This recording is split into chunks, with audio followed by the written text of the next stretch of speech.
Hello everyone, welcome to skill IQ. Skill IQ में आपका स्वागत है। तो चलिए स्टार्ट करते हैं। OWS प्रैक्टिस सेट 7th और 8th। इसमें टोटल 20 क्वेश्चंस होते हैं। 7वां और 8वां जो प्रैक्टिस सेट है हमारा, उसको हम करते हैं विद एक्सप्लेनेशन। ठीक है। और हिंदी तो देखो ज़रूरी हो जाती है यहाँ पे, बहुत ज़्यादा ज़रूरी हो जाता है उनका पार्ट ऑफ स्पीच जानना और उसका हिंदी में मीनिंग जानना, तभी हमें अच्छे तरीके से समझ में चीज़ें आ पाती हैं। अन्यथा हमारे जो दिमाग है ना, हमारा सोच ही नहीं पाता उसके बारे में, क्योंकि सबसे पहले हम हिंदी के बारे में ज़्यादा सोचने लग जाते हैं ना। चलो देखते हैं, चलिए स्टार्ट करते हैं बिना किसी देरी के। People who enjoy social company, ऐसे व्यक्ति जो सामाजिक जो कंपनी होती है, जो कंपनी मीन्स समूह में रहना जो ज़्यादा पसंद करते हैं। देखो, सबसे पहले हम आंसर की बात करेंगे, उसके बाद हम सभी के मीनिंग की बात करेंगे। तो ग्रेगेरियस ग्रेगेरियस ग्रेगेरियस जो है क्या होता है, सबसे पहली बात तो ये देखो, OUS एंडिंग वर्ड्स हैं सारे के सारे, तो सारे के सारे एडजेक्टिव्स हैं। उसके बाद देखो ग्रेगेरियस क्या होता है, ये होता है समाज प्रिय, मिलनसार, सामाजिक, है ना। तो ये ग्रेगेरियस का मतलब होता है। तो मतलब ऐसे व्यक्ति जो इंजॉय करते हैं सोशल कंपनी में रहना, सामाजिक रूप से लोगों से मिलना जुलना, जिनको बहुत ज़्यादा पसंद है, तो वो लोग क्या होते हैं, ग्रेगेरियस पर्सन होते हैं ऐसे। उसके बाद बी ऑप्शन में लिखा हुआ है अनएनिमस। अनएनिमस जो है क्या होता है, इसका मतलब होता है एक मत। मैं लिख नहीं पाऊंगा ज़्यादा, बट बताता जाऊंगा इनके बारे में, नहीं तो वीडियो बहुत ज़्यादा लंबा चला जाएगा। अनएनिमस का मतलब होता है एक मत, सर्वसम्मत, अखंड, ये सब मतलब हम किसके कह सकते हैं, अनएनिमस के कह सकते हैं। फिर है गॉर्जियस। गॉर्जियस आप जानते होंगे, वैसे भी सुना होगा। ठीक है, गॉर्जियस बोलते हैं इसको वैसे। इसका मतलब होता है शानदार, इसका मतलब होता है भव्य, इसका मतलब होता है सुंदर, एक तरीके से गॉर्जियस, है ना। उसके बाद है हर्बीवोरियस। हर्बीवोरियस आप जानते हैं, शाकाहारी, शाकाहारी। फिर भी एक आध तो लिखना पड़ेगा ही। ठीक है, तो ऐसे लोग जो सोशल कंपनी में रहना पसंद करते हैं वो ग्रेगेरियस होते हैं। नेक्स्ट क्वेश्चन है one who Yeats too much, जो बहुत ज़्यादा खाता है उसको बोलते हैं ग्लटन। ठीक है, उसको क्या बोलते हैं, ग्लटन बोलते हैं। ओवरवेट आप जानते हैं, वेट से ज़्यादा जब ऊपर चला जाता है। कॉर्प्यूलेंट, ये देख समझने की कोशिश करना, ये एडजेक्टिव वर्ड होता है। इसका मतलब होता है, एक तो आप कह सकते हो स्थूलकाय, स्थूलकाय, विशालकाय, स्थूलकाय, है ना। ओवरवेट से एक तरीके से इसको रिलेट कर सकते हो। इसको आप गोल मटोल भी कह सकते हो, गोल मटोल। ठीक है, गोल मटोल भी कह सकते हो इसको। ठीक है, उसके बाद है ओबेस। ओबेस भी एक तरीके से स्थूलकाय होता है। तो ये तीनों एक जैसे से मीनिंग रखते हैं, ओबेस, कॉर्प्यूलेंट और ओवरवेट। ठीक है, और ग्लटन क्या होता है, जो बहुत ज़्यादा खाता है या जितना उसको ज़रूरत है उससे ज़्यादा खाता है वो। नेक्स्ट है a word formed from the initial letters of other words and pronounced as a word. देखो उसको क्या बोलते हैं, सबसे पहली बात उसको बोलते हैं एक्रोनियम। एक्रोनियम क्या होता है, एक्रोनियम अब आपको मैं बताता हूँ। जैसे bachelor of arts, bachelor of arts है, इसको शॉर्ट फॉर्म में क्या बोलते हैं, BA। तो ये तो इनिशियल लेटर्स हो गए, बी और ए। ठीक है, बी और ए ये इनिशियल लेटर्स हो गए, लेकिन इसको पूरे को हम क्या बोलते हैं, BA बोलते हैं। BA, ये पूरा एक वर्ड बना दिया हमने। BA क्या कर रहा है आजकल, क्या कर रहा है, BA कर रहा हूँ, है ना। तो ये चीज़ हो गई, है ना। तो इस तरीके से ये क्या हो गया, एक्रोनियम हो गया, यानी कि short form. Acronym means nickname या शॉर्ट फॉर्म, आप एक तरीके से कह सकते हो। अब बाकी के ये हमारा सही आंसर होगा इस क्वेश्चन के लिए। उसके बाद है एलिप्सिस। एलिप्सिस क्या होता है, इसका मतलब होता है जब भी सबसे पहले तो इसका एग्जैक्ट वर्ड देख लेते हैं, पदलोप। पदलोप यानी कि जब भी हम कोई सेंटेंस लिखते हैं उसमें कुछ वर्ड्स को हम छोड़ देते हैं, स्किप कर देते हैं कुछ वर्ड्स को, तो उसको बोलते हैं एलिप्सिस। ध्यान से सुन लेना, एलिप्सिस। उसके बाद है प्रीसाइज। प्रीसाइज क्या होता है, प्रीसाइज का मतलब होता है बिल्कुल सही, बिल्कुल सटीक, बिल्कुल एग्जैक्ट, एग्जैक्ट, प्रीसाइज, एग्जैक्ट। उसके बाद है एपिटोम। एपिटोम का मतलब क्या होता है? सारांश। क्या होता है? सारांश, संक्षेप, संक्षेप, ठीक है। इस तरीके के मतलब एपिटोम के होते हैं। उसके बाद है नेक्स्ट फोर्थ, ये क्या है? ये है a short statement of a general truth और रूल ऑफ कंडक्ट। एक शॉर्ट स्टेटमेंट होती है जो कि एक जनरल सच्चाई या रूल से संबंधित है, जो कि होनी बहुत ज़्यादा ज़रूरी है। इसमें ये होती है मैक्सिम। क्या होती है? मैक्सिम, जिसका क्या होता है? इम्पोर्टेंस होता है। क्या होता है? इम्पोर्टेंस होता है। हिंदी में कहूँ तो महत्व होता है जिस चीज़ का, जिस चीज़ का क्या होता है? महत्व होता है, जो चीज़ करनी ज़रूरी है, ठीक है। उसके बाद देखो इंस्टेंस क्या होता है? इंस्टेंस का मतलब होता है एग्जाम्पल या फिर उदाहरण, ठीक है। उसके बाद है इलस्ट्रेशन। इलस्ट्रेशन का मतलब भी यही कह सकते हो, एग्जाम्पल, उदाहरण। एक वर्ड है इसके लिए हिंदी में, एक हिंदी में एक इसके लिए वर्ड है दृष्टांत। दृष्टांत, ठीक है, दृष्टांत भी आप इसको कह सकते हो, इलस्ट्रेशन को। उसके बाद है पैरेबल। पैरेबल क्या होता है? पैरेबल का मतलब होता है आप किसी चीज़ से रिलेट करते हो। चांद सा मुखड़ा, तो वो क्या हो गया? एक तरीके से उसकी क्या दे दी हमने? उपमा दे दी उसकी, उपमा, यानी कि आपने क्या कर दिया? उसकी तुलना कर दी, तुलना, ठीक है ना। ये पेन ठीक नहीं है, पेन को चेंज करना पड़ेगा थोड़ा सा, ठीक है, ये चल जाएगा। तो क्या कर दी हम लोगों ने? तुलना कर दी। तो पैरेबल आप एक तरीके से क्या कह सकते हो? तुलना कह सकते हो एक तरीके से, ठीक है। तो ए short statement of a general truth और रूल ऑफ कंडक्ट क्या होगा? मैक्सिम। नेक्स्ट है हमारा the art of cleaning and preserving animals skin.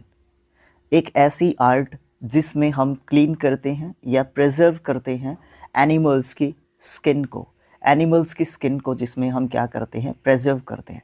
Taxidermy, भाई ध्यान से देख लो, टैक्सीडर्मी। टैक्सीडर्मी में हम क्या करते हैं?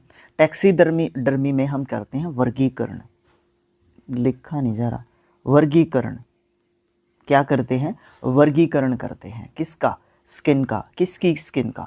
एनिमल्स की स्किन का। या तो हम उसको प्रेजर्व करते हैं या उनके शरीर से जो है उस स्किन को हटाते हैं एक तरीके से। हाँ, मैं सही बोल रहा हूँ, हटाते हैं एक तरीके से, ठीक है। वो होती है टैक्सीडर्मी। टैक्सोनॉमी क्या होता है? देखो एक जैसे से हैं, WOC, वर्ड्स ऑफन कंफ्यूज्ड की कैटेगरी में आप इनको डाल सकते हो। टैक्सोनॉमी क्या होता है? टैक्सोनॉमी का मतलब क्या होता है? टैक्सोनॉमी का मतलब होता है, आप टैक्सोनॉमी का मतलब कहोगे वर्गीकरण। मैंने शायद यहाँ पे आपको गलत बता दिया। टैक्सोनॉमी का मतलब है वर्गीकरण, ठीक है।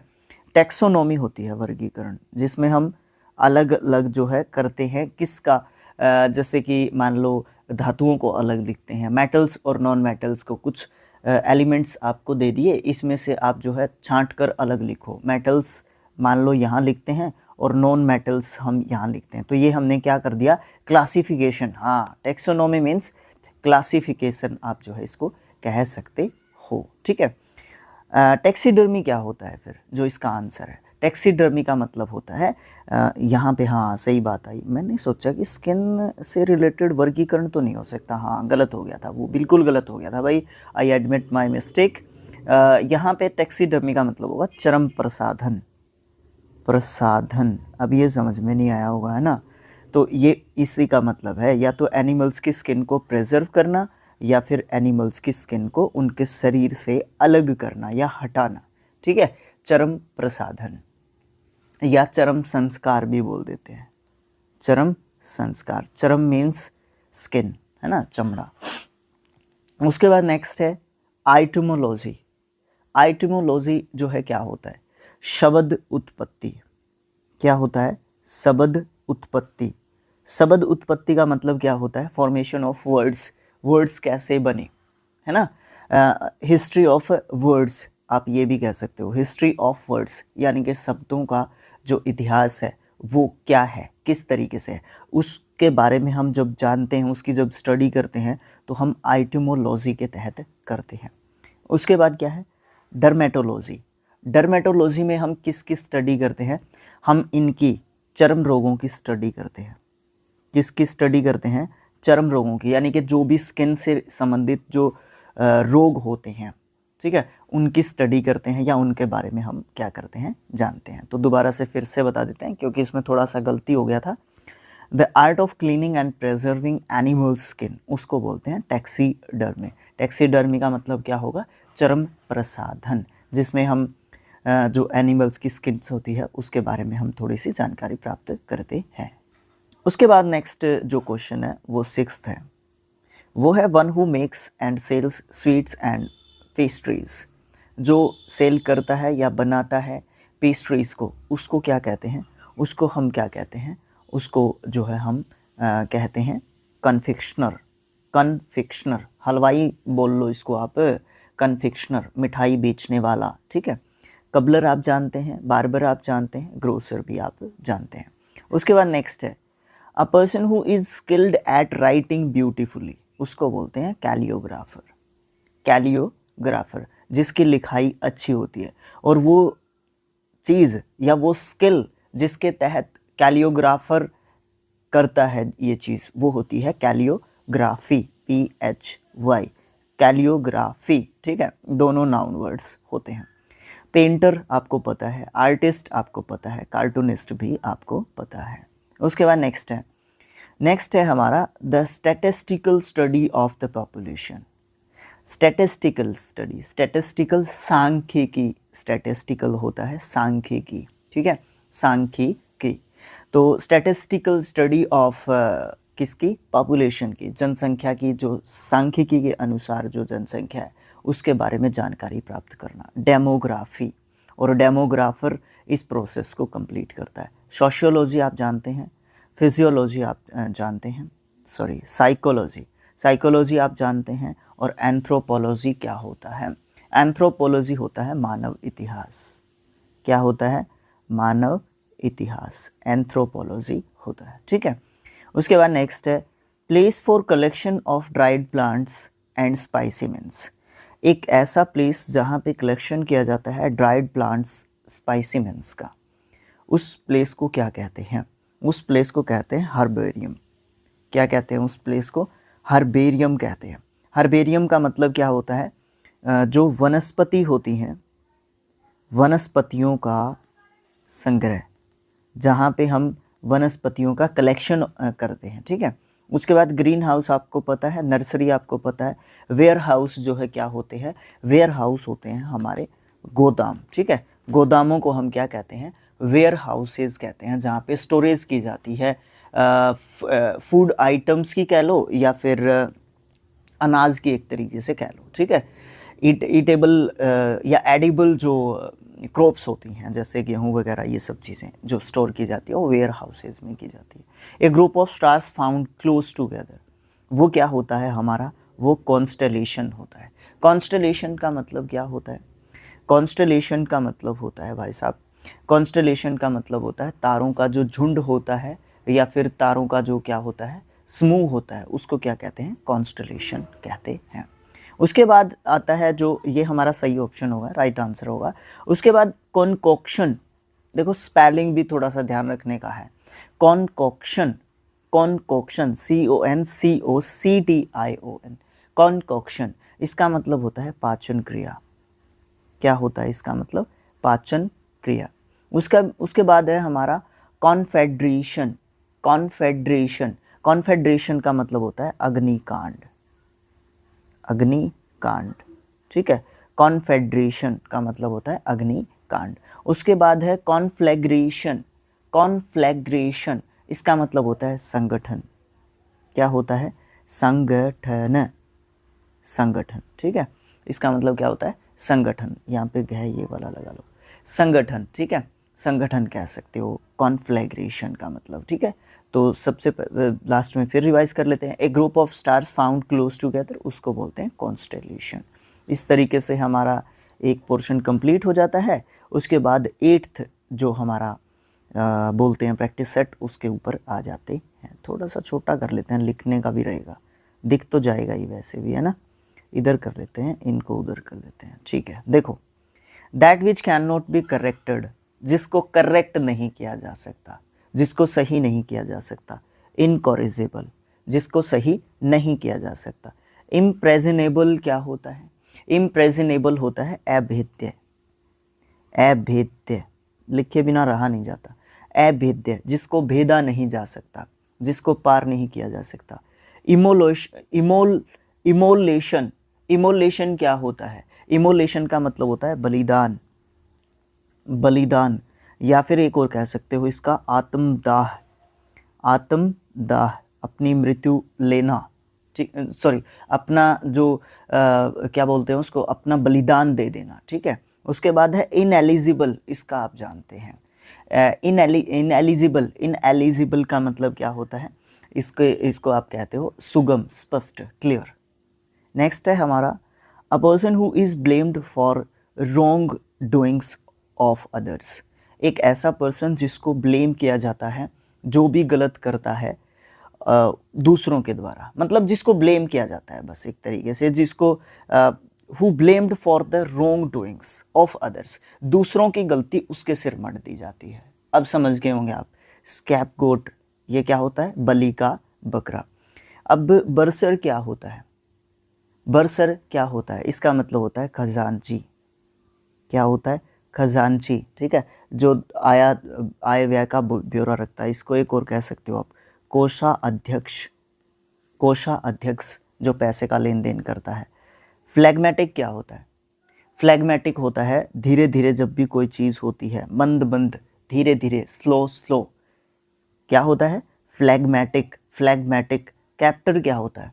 कैप्टर, कैप्टर होता है जो भी कैप्चर करता है, जो किसी को कैद करके रखता है, कैद करने वाला, कैद करने वाला, या फिर आप ये कह सकते हो बंदी बनाने वाला, ठीक है। कैद करने वाला या फिर बंदी बनाने वाला कौन होता है? कैप्टर होता है। ए person who is blamed for wrong doings of others, दूसरों के रॉन्ग डूइंग्स के लिए जिसको ब्लेम किया जाता है वो स्कैपगोट होता है। उसके बाद the act of speaking irrelevantly about sacred things, मतलब एक ऐसा तरीका बोलने में जो गंदा है किसी भी स्केयर्ड थिंग्स के प्रति, उसको क्या बोलते हैं? उसको बोलते हैं ब्लेस्फेमी, भगवान की निंदा करना, पवित्र चीज़ों की निंदा करना। एथीस्ट, एथीस्ट कौन होता है? आप मुझे कमेंट बॉक्स में लिख के बताओ। मैंने आपसे आज एक भी क्वेश्चन नहीं पूछा ना, हाँ, एथीस्ट के बारे में आप बता सकते हो। बेलिकोज, बेलिकोज क्या होता है? बेलिकोज का मतलब होता है लड़ाकू, ठीक है। वैसे ये एक एडजेक्टिव वर्ड होता है पार्ट ऑफ स्पीच की बात करोगे तो, ठीक है, बेलिकोज। उसके बाद डिफिक्शन, डिफिक्शन का मतलब क्या होता है? डिफिक्शन का मतलब आप एक तो कह सकते हो अभाव, ठीक है, कमी किसी चीज़ की। एक आप कह सकते हो डिफिक्शन का मतलब विद्रोह। तो वो सिचुएशन पे डिपेंड करता है हम इसको कहाँ पे क्या मीनिंग लेने के लिए इसको यूज़ कर रहे हैं। तो the act of speaking irrelevantly about sacred things, उसको बोलते हैं blasphemy. A person who talks too much of himself, जो व्यक्ति, देखो सारे के सारे एक जैसे से वर्ड्स लिख रखे हैं, है ना, लिख रखे हैं ना, हाँ, तो इनके बारे में जानना बहुत ज़्यादा ज़रूरी है। तो एक ऐसा व्यक्ति जो बहुत ज़्यादा बोलता है अपने बारे में, खुद के बारे में। बोलता है मीन्स क्या होता है? बोलता है का मीन्स ये होता है कि वो अपनी बहुत ज़्यादा प्रशंसा करता है। क्या करता है? वो अपनी बहुत ज़्यादा प्रशंसा करता है, ठीक है। देखो अब एक तो है ईगोटिस्ट और एक है ईगोइस्ट। ध्यान से देख लो, टी का फर्क है बस इसमें। क्या फ़र्क है? सिर्फ टी का फ़र्क है यहाँ पे, ठीक है। तो ध्यान से देखना है। सबसे पहले सारे के सारे वर्ड्स एक जैसे दिख रहे हैं। अगर मीनिंग्स नहीं पता है तो हम बिल्कुल भी टैकल आउट नहीं कर पाएंगे अपना जो क्वेश्चन का आंसर है उसको, है ना। ध्यान से देखो, सबसे पहले इन्हीं दोनों के बारे में बात करते हैं। एक तो है ईगोटिस्ट और एक है ईगोइस्ट। देखो इस क्वेश्चन का आंसर क्या है? वो ये है ईगोटिस्ट। अब एक का तो पता चल गया, जो अपनी ही प्रशंसा खुद करता है वो कौन होता है? ईगोटिस्ट होता है। क्या होता है? ईगोटिस्ट। अब ईगोइस्ट क्या होता है? ये होता है आत्महितैषी। क्या होता है? आत्महितैषी। हितैषी कौन होता है? जो भला करता है। और आत्म कौन होता है? अपने आप का, अपने आप का, ठीक है। जो अपने आप का भला करना चाहता है, सिर्फ खुद का भला देखता है, सिर्फ खुद की सोचता है, वो तो होता है ईगोइस्ट। ठीक है। और जो अपनी खुद की तारीफ करता रहता है वो होता है ईगोटिस्ट। फिर क्या होता है? एलाइट। एलाइट का मतलब क्या होता है? एलाइट का मतलब होता है श्रेष्ठ वर्ग, समाज का श्रेष्ठ वर्ग। उसके बाद है ईमैटिक, जो कि सबसे आसान वर्ड था ना इन चारों में, ये था एलाइट। फिर है ईमैटिक। ये ईमैटिक क्या होता है? ईमैटिक का मतलब होता है वमनकारी। अब ये वमनकारी का नहीं पता होगा। वमनकारी का मतलब क्या होता है? आप ये कह सकते हो कि एक ऐसी औषधि, एक ऐसी, हाँ औषधि ही कहो या दवाई कह लो देसी भाषा में, थोड़ा सा समझने के लिए। देसी भाषा में तो औषधि होता है। देखो, एक ऐसी दवाई जो क्या करती है, हमारी जो भी पीड़ा है, जो भी दर्द है, जो भी प्रॉब्लम है, उसको क्या करती है? शॉर्ट आउट कर देती है, सॉल्व कर देती है। तो उसको हम क्या कहते हैं? ईमैटिक। दुख हर लेने वाला या हर लेने वाली औषधि या दवाई, या आपकी एक तरीके से किसी को हेल्प कर रहे हो, आप किसी के दुख में खड़े हो, ज़्यादा गहराई में नहीं जाना मुझे। इसका मतलब होता है दुख को हरने वाला या वाली। समझ गए? इन दोनों पे फोकस करना, ईगोटिस्ट और ईगोइस्ट। नेक्स्ट है हमारा 5th क्वेश्चन। ये है टेक अवे और alter the natural qualities of. क्या होता है? किसी भी चीज़ को टेक अवे करना या अल्टर करना, जो भी नेचुरल क्वालिटीज़ हैं उनकी, उनका जो है क्या करना, एक तरीके से लेना। तो वो होता है डीनेचर। डीनेचर का मतलब क्या होता है? टेक अवे करना, हटाना किसी चीज़ को। टेक अवे फ्रेजल वर्ब होती है, और इसका मतलब क्या होगा? डीनेचर का मतलब होता है विकृत करना, किसी चीज़ को खराब करना। ठीक है, ये वर्ब है डीनेचर्ड। डीनेचर्ड इसका सेकंड एंड थर्ड फॉर्म होगा। अब तीसरे, दूसरे, चौथे ऑप्शन पे आ जाओ। अनअडल्टरेटेड। अनअडल्टरेटेड इसका मतलब होता है बिल्कुल प्योर। ठीक है, एकदम असली, एकदम विशुद्ध, ये सब मतलब जो है अनअडल्टरेटेड के कहते हैं। उसके बाद लिम्पिड, उसके पास ही लिखा हुआ, उसी को देख लो। इसका मतलब होता है बिल्कुल स्पष्ट। इसका मतलब होता है निर्मल। इसका मतलब होता है स्वच्छ। ये सब मतलब हम किसके कह सकते हैं? लिम्पिड के कह सकते हैं। ठीक है। ऑथेंटिक आप जानते हो, बिल्कुल ओरिजिनल, प्योर, है ना, सच्चा, प्रमाणिक, ये सब मतलब हम ऑथेंटिक के कह सकते हैं। Decay of organic matter producing a fetid smell. Fetid एक अजीब सी स्मेल, फैटिड स्मेल। ठीक है, तो डिके हो जाता है जब किसी भी ऑर्गेनिक मैटर का, तो उसमें से जो स्मेल आती है वो फैटिड स्मेल होती है। तो वो किस तरीके की जो स्मेल है वो होती है? वो पट्रीफाई होती है, पट्रीफाई। और वो क्या करती है? पट्रीफाई वो होती है, सड़ रही होती है जब कोई भी चीज़। तो ये वर्ब होती है पट्रीफाइड। पट्रीफाइड इसका सेकंड एंड थर्ड फॉर्म होता है। दूसरे नंबर पे लिखा हुआ है क्रिस्प। क्रिस्प का मतलब क्या होता है? इसका मतलब होता है भुरभुरा, भुरभुरा। ठीक है। उसके बाद है न्यूट्रमिक। नहीं नहीं नहीं, गलत बोल दिया मैंने। न्यूट्रिक। न्यूट्रिक। न्यूट्रिक क्या का मतलब क्या होता है? न्यू यानी कि नया, नवीन। ठीक है ना। Trending, new fashion, Nutrich. ये आपने क्लोथ्स ब्रांड्स या फिर इस तरीके की जो कॉस्मेटिक्स थिंग्स होती हैं वहाँ पे आपको लिखा हुआ मिलेगा। वर्जिन, आप दो मीनिंग रखते हैं। वर्जिन कुंवारी लड़की, ठीक है, या फिर दूसरा शुद्ध या पवित्र। कुंवारी लड़की से संबंधित अगर बात करें वर्जिन के मामले में तो नाउन होगा, और अगर शुद्ध, पवित्र, है ना, इन सब से रिलेटेड बात करें तो ये एडजेक्टिव का रूप ले लेगा। ठीक है। नेक्स्ट क्वेश्चन है 7th। Diminish in value over a period of time. जैसे जैसे टाइम गुजरता जाता है किसी भी चीज़ की वैल्यू जो है क्या होती जाती है? कम होती जाती है। तो डेप्रिशिएट वर्ब है, एक्चुअली सारे के सारे ही वर्ब्स हैं। तो डेप्रिशिएटेड, डेप्रिशिएटेड इसका सेकंड एंड थर्ड फॉर्म होगा। उसके बाद है एस्किलेट। एस्किलेटेड, एस्किलेटेड इसका सेकंड एंड थर्ड फॉर्म है। एक्सेलरेट सुना होगा आपने, उसका सिनोनियम बोल सकते हो आप इसका, बढ़ाना, तेज करना किसी भी चीज़ को। ऑगमेंट, ऑगमेंटेड, ऑगमेंटेड इसका सेकंड एंड थर्ड फॉर्म होगा। इसका मतलब भी सेम यही होता है। और ये जो है एग्रेंडाइज, एग्रेंडाइज्ड, एग्रेंडाइज्ड इसका सेकंड एंड थर्ड फॉर्म होगा। इसका मतलब भी यही होता है, किसी भी चीज़ को बड़ा करना, विशाल करना, बढ़ाना। ठीक है, ये सब मतलब हम एग्रेंडाइज के कह सकते हैं। इनमें तो ये ऐसे ही दिख रहा है, कई ऑप्शंस ऐसे दे देता है, आसान एक तरीके से दे देता है वो। Not able to produce children, not able to produce children, उसको कहेंगे बांझ, ठीक है, उसको कहेंगे बांझ, तो वो स्ट्राइल होता है, स्ट्राइल। ग्रेविड क्या होता है? ग्रेविड का मतलब होता है गर्भवती, ठीक है, क्या? गर्भवती, जो पेट से है। उसके बाद है फीकंड, फीकंड क्या होता है? फीकंड का मतलब होता है फलदायक, या फिर क्या कह सकते हो इसका, उत्पादक, प्रोड्यूसर, ठीक है, प्रोड्यूसर, फीकंड।